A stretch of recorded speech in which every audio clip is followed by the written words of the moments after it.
Raj tells Didi that he told his friend this morning that he would marry her. Like a good girl, she blushes. Enter dating sequence, and after 3 months, he says he wants to meet her parents.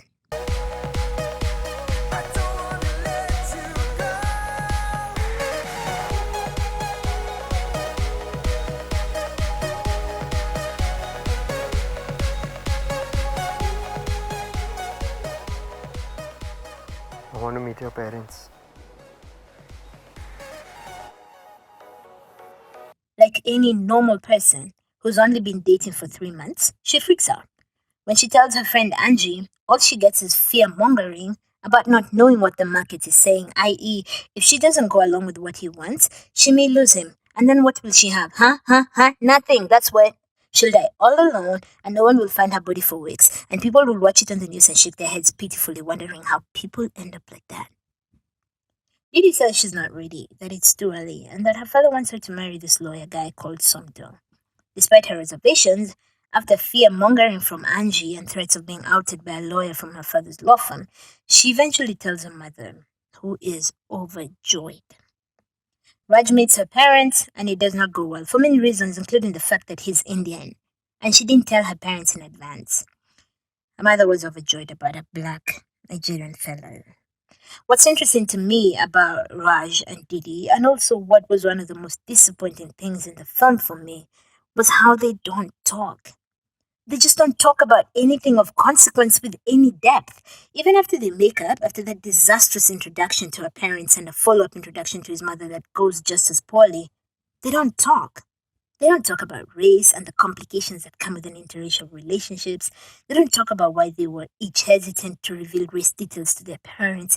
They don't talk about how they will navigate future challenges that are likely to come with the race thing. They don't even talk about normal couple things that shows that they're getting to know each other.